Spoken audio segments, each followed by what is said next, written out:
अस्सलाम वालेकुम दोस्तों, मैं इरफान और आप देख रहे हैं ब्रेन फैक्ट। दोस्तों, इस वक्त इसराइल का खौफ से बुरा हाल है। इसराइल की सफ़ों में इतना ज़्यादा खौफ इससे पहले कभी नहीं देखा गया जितना इस वक्त उसकी सफ़ों में खौफ वाज़े नज़र आ रहा है। और उसके पीछे दरअसल हिजबुल्लाह का एक रॉकेट है। हिजबुल्लाह ने अपना ये जदीद तरीन रॉकेट लास्ट वीक में मुकम्मल रिवील कर दिया। इससे मुकम्मल एक हमला करके, इससे पहले भी हिजबुल्लाह इस्तेमाल कर चुका है, लेकिन इसराइल को लास्ट वीक में पता चला कि ये तो फ़लाँ रॉकेट है, ये तो फ़लाँ मिसाइल है। और इस रॉकेट में ऐसी क्या ख़ास बात है कि इसराइल इससे इस कदर परेशान है कि उसमें उसके एक्सपर्ट इस रॉकेट के ऊपर बात कर रहे हैं, उसके जो एनालिस्ट हैं, उसके जो डिफेंस से रिलेटेड लोग हैं, वो सारे के सारे इस मिसाइल को डिस्कस कर रहे हैं और कह रहे हैं कि इस रॉकेट से, इस मिसाइल से कैसे बचा जाए। तो इस मिसाइल के मुताल्लिक आपको तफसील से बताऊंगा, इसका नाम क्या है, इसकी कैपेबिलिटीज़ क्या हैं, ये कैसे कैसे क्यों इतना ख़तरनाक है कि इसराइल जैसा एडवांस टेक्नोलॉजी रखने वाला मुल्क इससे इतना परेशान है कि इसको बाकायदा से डिस्कस किया जा रहा है। इसराइल का अखबार हारिट्स इसके मुताल्लिक क्या कहता है, इसके मुताल्लिक अल अहद टीवी जो कि इराक बेस्ड एक टीवी है वो क्या कहते हैं, अल माहिदीन ने इसके ऊपर क्या रिपोर्ट दी है, ये सारी आपको तफसील बताऊंगा। और इस रॉकेट ने क्या तबाही पहले ही मचा रखी है और क्या तबाही आइंदा ये मचाएगा, तफसील आपको बताऊंगा। और फिर आपको बताऊंगा कि हिजबुल्लाह ने जो इस्लामिक रेजिस्टेंस इराक के ऊपर हमले हुए हैं, जो सीरिया में हमले हुए हैं, जो कि दरअसल इसराइल इसमें अमेरिका ने किए हैं, उनके मुताल्लिक हिजबुल्लाह ने उनका बदला ले लिया, उनका बदला चुका दिया, हिसाब बराबर कर दिया, एक नया रिकॉर्ड कायम कर दिया। कम तरीन वक्त में कितने ज़्यादा हमले किए हैं ये आपको तफसील से बताएंगे। सबसे पहले ये जो मिसाइल आपसे मैंने बताया इसके मुताल्लिक आपको बताऊंगा। इसके अलावा एक दो और भी बड़ी अहम न्यूज़ हैं जो कि आपके साथ शेयर करूंगा। और इस वक्त जो ताज़ा तरीन सूरत हाल है, हौसियों ने क्या बड़ा अटैक किया है, किस तरीके से उन्होंने बिल्कुल जिसे कहते हैं ना कि अभी उनके जो गोलियों के खौल है जिनसे उन्होंने बमबारी की है वो भी ठंडे नहीं हुए थे कि हौसियों ने अपना आप दिखा दिया। और एक और बड़ी धमकी भी मंजर आम पर आई है। ये धमकी इस दफ़ा हौसियों की तरफ से नहीं है, बल्कि ये धमकी इस दफ़ा हिजबुल्लाह से आई है। और ये हौसियों की धमकी से मिलती जुलती है, लेकिन उससे काफ़ी हद तक ज़्यादा इफेक्टिव है अगर इसके ऊपर अमल हो जाता है। तो सबसे पहले आपको बताऊं कि इस मिसाइल के मुतल्लिक आपको बताता हूँ। दोस्तों, अल अहद टीवी ने यह दावा किया है कि हिजबुल्लाह ने इस मिसाइल को इस्तेमाल करते हुए इसराइल के अंदर बेशुमार जगहों को निशाना बनाया है, कामयाबी से निशाना बनाया है।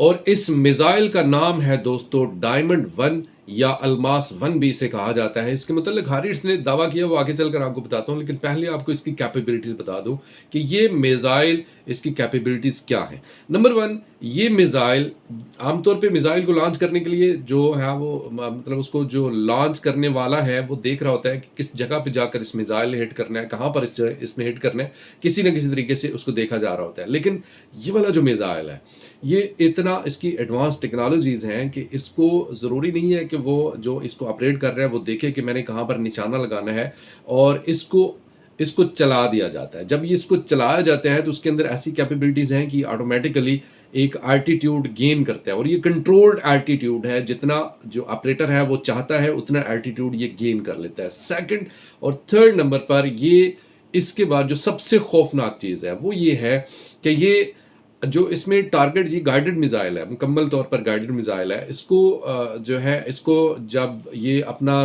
सफ़र शुरू करता है, जब अपना ट्रैवल शुरू करता है, तो इसका जो गाइड करने वाला है, जो इसका ऑपरेटर है, वो इसे देख रहा होता है। इसकी नोज पर, इसके फ्रंट पर एक कैमरा लगा होता है, और वो कैमरा तब तक दिखाता रहता है ऑपरेटर को, तब तक गाइड करने वाले को दिखाता रहता है कि ये मिसाइल कहाँ पर जा रहा है, और अपना उसको चेंज भी किया जा सकता है, उसका रास्ता चेंज किया जा सकता है।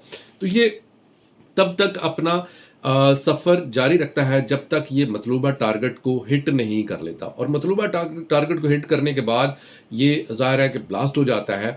और हिजबुल्लाह ने बाकायदा से एक वीडियो जारी की है। इस वीडियो में टारगेट को निशाना करते हुए दिखाया गया है कि ये मिसाइल जा रहा है और ये अपने टारगेट इसने सेट कर लिया और यहाँ पर ये जाकर हिट करने वाला है। तो ये मिसाइल इस कदर खतरनाक है, और हिजबुल्लाह की वीडियोस पर मौजूद है। हारिस अखबार इसके मुताल्लिक लिखता है कि इस मिसाइल ने जब मीरान बेस पर हमला हुआ था, आपको याद है, जिसमें 62 रॉकेट्स चलाए थे हिजबुल्लाह ने, उन रॉकेटों में ये भी शामिल था और इसने भी वहां पर तबाही मचाई थी।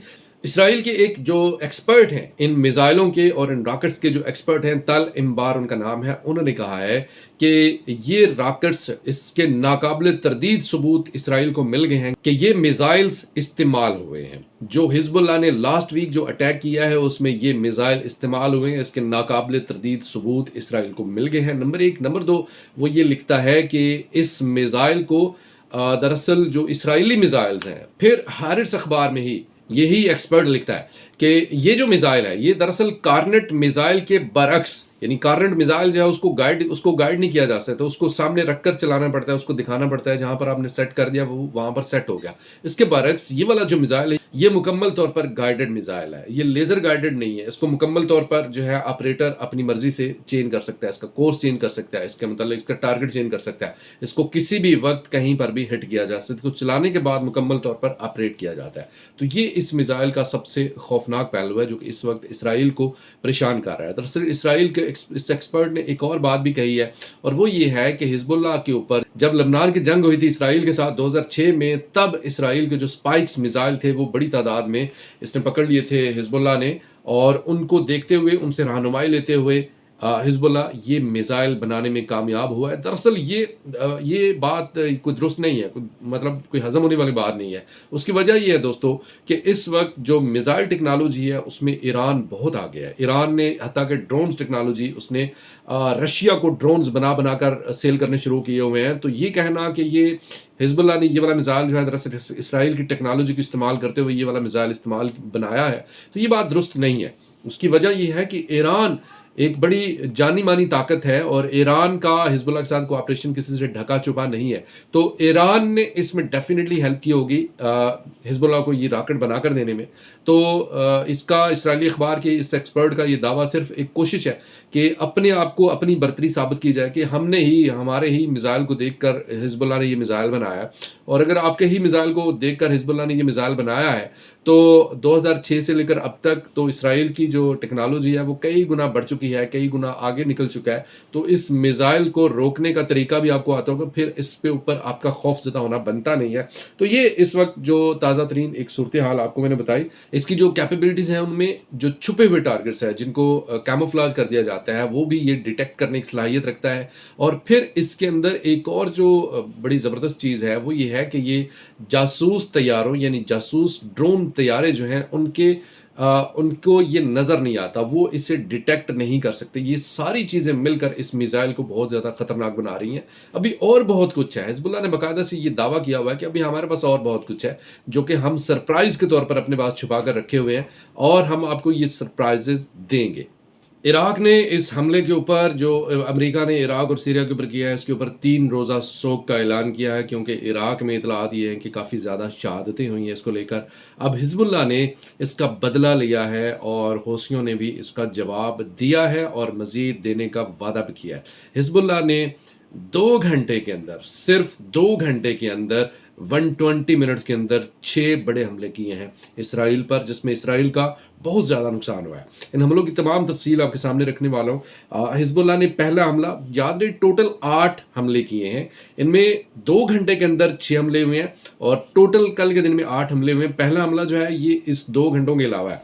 पहला हमला 10:50 पर खिरबत मार के इलाके में इसराइल के ऊपर किया गया है, जहां पर इसराइल की एक बड़ी अहम साइट है जिसको निशाना बनाया गया है। और इसके अलावा जो दूसरा हमला है 5:10 पर समाका का इलाका है, शीबा फार्म्स, जिनके ऊपर इसराइल ने कब्जा किया हुआ है, यहाँ पर हमला किया है हिजबुल्लाह ने, और इस हमले में भी बहुत ज़्यादा नुकसान हुआ है। देन 5:15 पर रमता एक इलाका है शीबा फार्म्स के अंदर ही, उसके ऊपर हमला किया है। देन 5:35 पर एक और हमला किया है और इसमें एवन मेराकम सेटलमेंट्स, यहाँ पर हमला किया है और यहाँ पर शदीद नुकसान पहुंचा है, काफ़ी सारे घर इसमें तबाह हो गए हैं। इसके अलावा 5:35 पर यारून सेटलमेंट जो कि इसराइल का इलाका है वहाँ पर हमला किया है। ये सारी बात हो रही है नॉर्दर्न इसराइल की, जो हिजबुल्लाह का बॉर्डर उसके करीब एरियाज हैं, वहाँ पर ये बात हो रही है। इसके अलावा 6:10 पर समाका का इलाका शीबा फार्म्स के ऊपर, उसके ऊपर दूसरा हमला किया गया। पहला हमला जो है वो भी आपको बता चुका हूँ, 5:10 पर हमला किया गया था और अब ये दूसरा हमला किया गया था। इसके अलावा 6:40 पर कोबरा हिल पर इसराइली फौजियों की एक बहुत बड़ी गैदरिंग हुई थी, वहाँ पर हमला किया है हिजबुल्लाह ने। इसमें बेशुमार इसराइली फ़ौजियों के हलाक होने की इतलात हैं। इसके अलावा जो ये 6 हमले पूरे हो गए हैं और जो 8वां हमला है, कल के दिन का 8वां हमला, ये 9:50 पर किया गया है। बेरेनेट बैरक्स, जो कि इसराइल की बैरक्स हैं जहाँ पर फ़ौजी रहते हैं, वहाँ पर ये हमला किया गया है। तो ये हिज़्बुल्लाह ने इस तरीके से इसराइल को मुंह तोड़ जवाब दिया है। और फिर हौथियों ने एक बहुत बड़ा हमला किया है। जो इंग्लैंड की मैरीटाइम सिक्योरिटी कंपनी है एम्ब्रे, उसके मुताबिक उसने कहा है कि इंग्लैंड से ताल्लुक रखने वाला एक जहाज जो है उसके ऊपर रेड सी में हमला किया गया है। इसके अलावा हौसियों ने बड़े पैमाने पर तैयारी कर रहे हैं, जिसके ऊपर इस वक्त अमेरिका अपने खदशात का इजहार कर रहा है और अपने जहाज़ों को उसने इसके ऊपर वार्न कर दिया है कि इसके ऊपर किसी भी वक्त हमला हो सकता है, क्योंकि जो यमन है, यमन की होती हैं, उन्होंने बहुत बड़े पैमाने पर रॉकेट्स जो हैं वो लोड करने शुरू कर दिए हैं और किसी भी वक्त ये हमला एक्सपेक्टेड है कि ये हमला जो है ये हो सकता है। और इस हमले में, क्योंकि हौथियों ने बाकायदा से उन्होंने कहा कि आपकी कोई एक भी एयर स्ट्राइक जो है वो अनआंसर्ड, कोई एक ऐसी एयर स्ट्राइक नहीं होगी जिसका जवाब ना दिया जाए। आपकी सारी एयर स्ट्राइक्स का जवाब दिया जाएगा और आइंदा आने वाले जो 48 घंटे हैं वो बहुत अहम है इस हवाले से। तो ये थी कुछ इस वक्त तक की ताज़ा तरीन अपडेट, कुछ तफसीलात, कुछ न्यूज़ जो कि आपके साथ मैंने शेयर की। कमेंट सेक्शन में राय का इजहार करते रहिएगा। आपके कमेंट सारे के सारे मैं पढ़ता हूँ। बहुत शुक्रिया उन तमाम लोगों का जो कि कमेंट्स में अपने प्यार और मोहब्बत का इजहार करते हैं। और आपके मज़ीद कमेंट्स का मुझे इंतज़ार रहेगा। इरफान को इजाज़त, खुदा हाफिज़।